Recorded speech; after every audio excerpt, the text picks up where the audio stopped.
Why don't you say "yite" at the beginning of it or something like that? Yite. Yeah.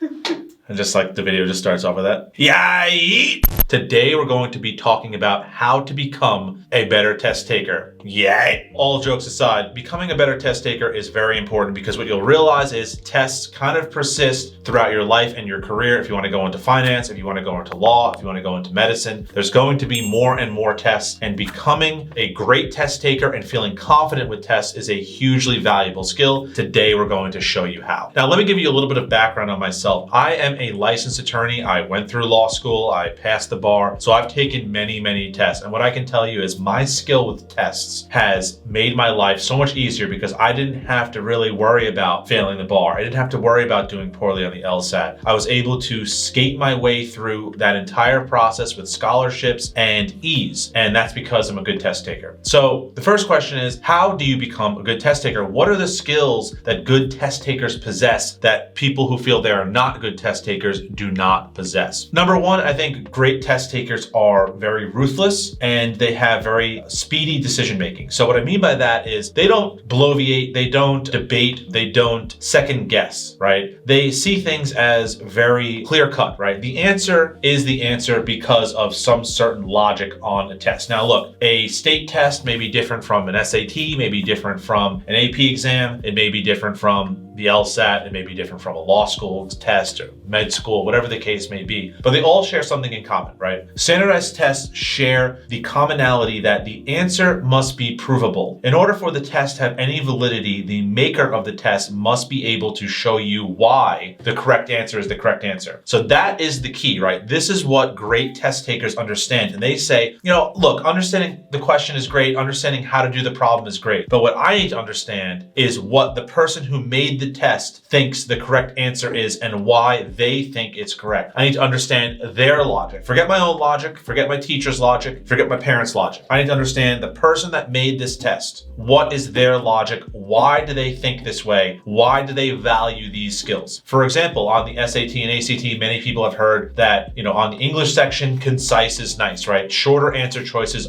tend to be correct more times than not. Does that mean every sentence has to be short? No. If we all spoke like the way they reward things on the SAT, we would sound like a bunch of robots, right? Using vocabulary, using detail can be great. But when you're taking the SAT or the ACT, you have to follow their rules, you have to follow their logic. So you keep it concise, you keep it short, and then you do well on the test. So number one fact that great test takers possess is they are able to understand the logic of the test and not only operate with their own thoughts. The second thing they do is they avoid common mistakes. Really good test takers understand their mistakes, they accept their mistakes, and that's what I was saying earlier. They're very transparent, they're very honest with themselves. These are the things I'm good at, these are things I'm not good at. I'm going to improve on the things I'm not good at. I'm going to optimize my strengths, and I'm going to pull that together into a foolproof plan to taking any test. Being honest with yourself about your mistakes is so important because then you can address them. If you constantly say, oh, well, if this happened, I would have gotten the question right. And if if I had a little more time, I would have been able to do it. Or like, oh, that,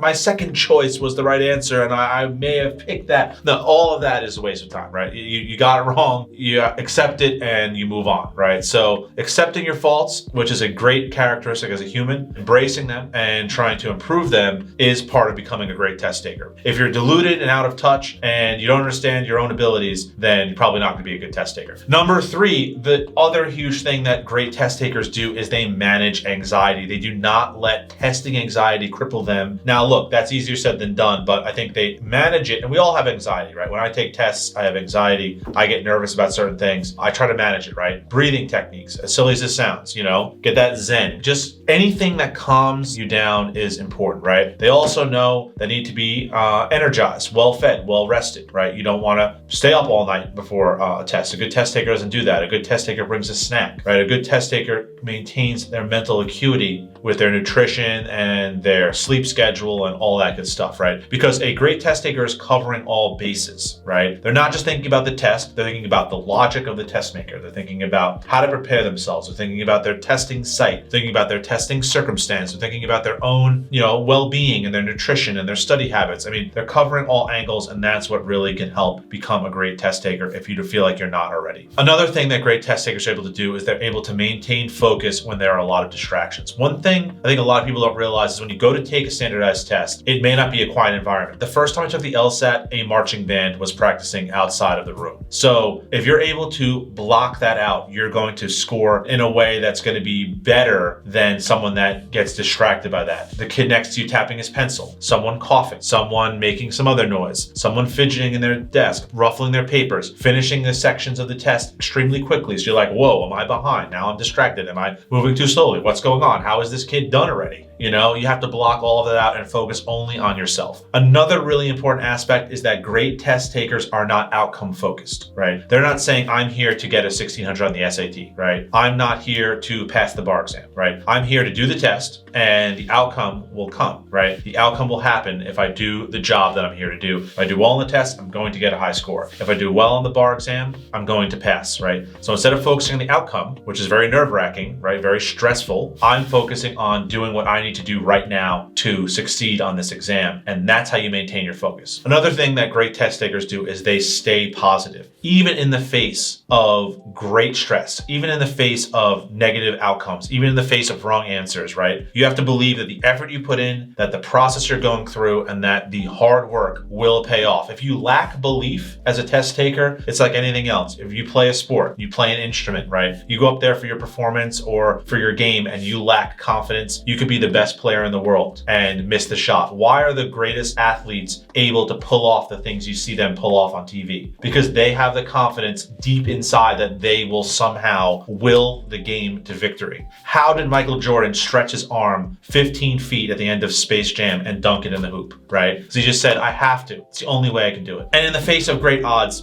people are able to pull off amazing things, right? And you can too. You have to believe it and you have to prepare. The other thing that you don't see with the great athletes and the great performers and musicians and so on and so forth is that they put in the preparation, right? If they go out there unprepared, they're not going to do well. But you don't see the hours and hours and hours, the thousands and thousands of shots that Kobe put in the gym, and that's why you're able to achieve the greatness that you're able to achieve. So the same thing goes for tests, right? You put in the work at home, you believe in what you're doing, and then you will become a better test taker. See you guys soon.